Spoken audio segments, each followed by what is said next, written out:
श्री राम जय राम जय जय राम।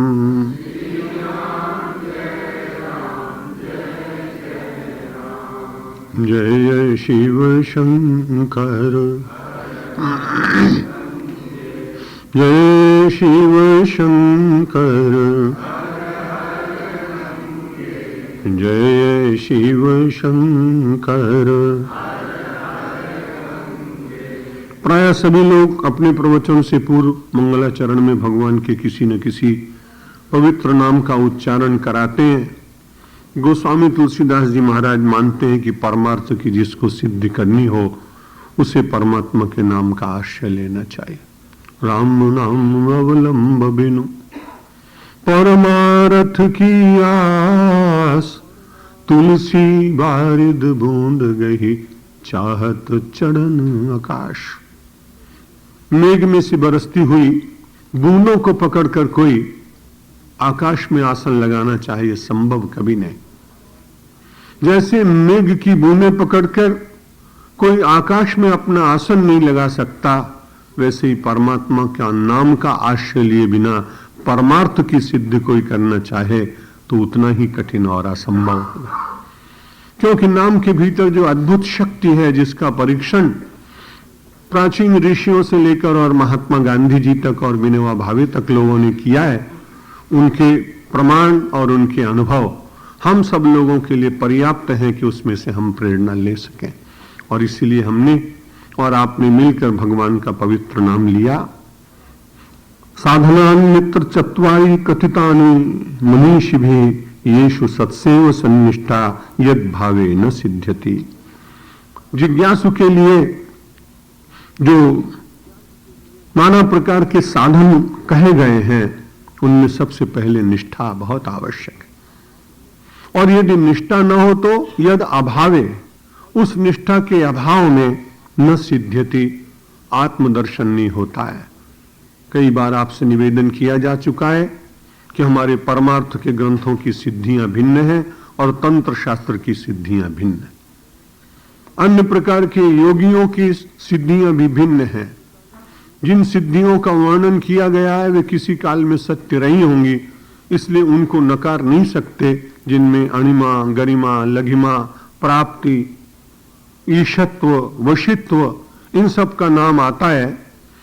लगभग इसके प्रमाण अब आज के युग में मिलते नहीं, प्राचीन काल में निश्चित रहे होंगे, क्योंकि उस प्रकार की उतनी साधना, उतना मनोनाश, उतने स्वार्थ का त्याग, उतनी बड़ी तपश्चर्या, उतनी तितिक्षा वे सब लोग कर सके होंगे और विधान पूर्वक मंत्रों का जप किया होगा, इसलिए जरूर सिद्धियां मिली हों।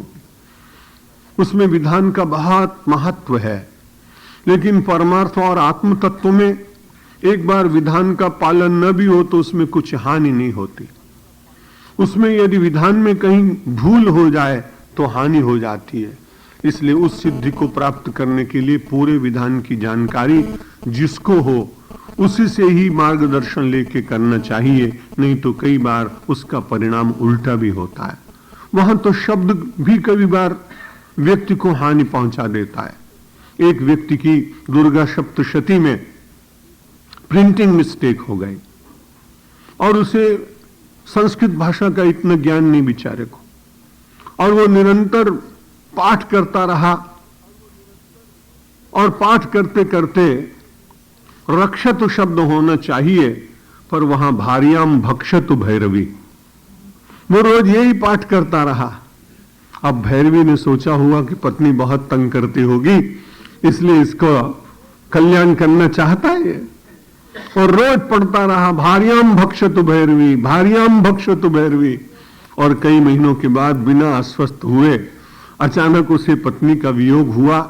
बड़ा मन को कष्ट हुआ, मैंने इतनी आराधना की, ये क्या घट गया।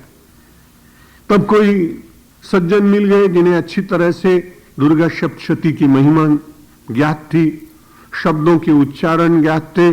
उन्होंने कहा तुम तो बड़े उपासक, ये सब घटना कैसे घट गई, मैं भी बड़े आश्चर्य में हूं, कैसे पाठ करते हो, कौन से ग्रंथ से करते हो। ग्रंथ दिखाया तो उसने कहा भाई इसमें तो तुम्हारा ही दोष है, क्योंकि तुम इसकी पूरी विधि बिना जाने और शब्दों का उच्चारण बिना जाने बिना अर्थ समझे यूं ही पाठ करते रहे, तब ऐसा हो गया कि भार्याम भक्षतो भैरवी। लेकिन राम नाम में कभी किसी का अकल्याण नहीं, परमार्थ की साधना में, आत्मज्ञान में किसी प्रकार का कोई भय नहीं। इसलिए भगवान श्री कृष्ण ने मुझे और आपको बड़ा आश्वासन दिया। कोई बड़ा व्यक्ति आश्वासन दे दे तो आदमी को बहुत अच्छा लगता है और दूने उत्साह से व्यक्ति चलता है। छोटा बच्चा गिर जाता है, दादा दादी कहते हैं, माता पिता कहते हैं कि देखो चींटी मर गई, अरे तुम तो बड़े अच्छे हो। जो आदमी घोड़े पर बैठता है वो कई बार गिर जाता है, फिर खड़े हो जाते हैं। बच्चे को बड़ा अच्छा लगता है कि मैं तो बड़ा उत्साही हूं, पहलवान हूं, घोड़े से गिर गया ऐसा मानता है।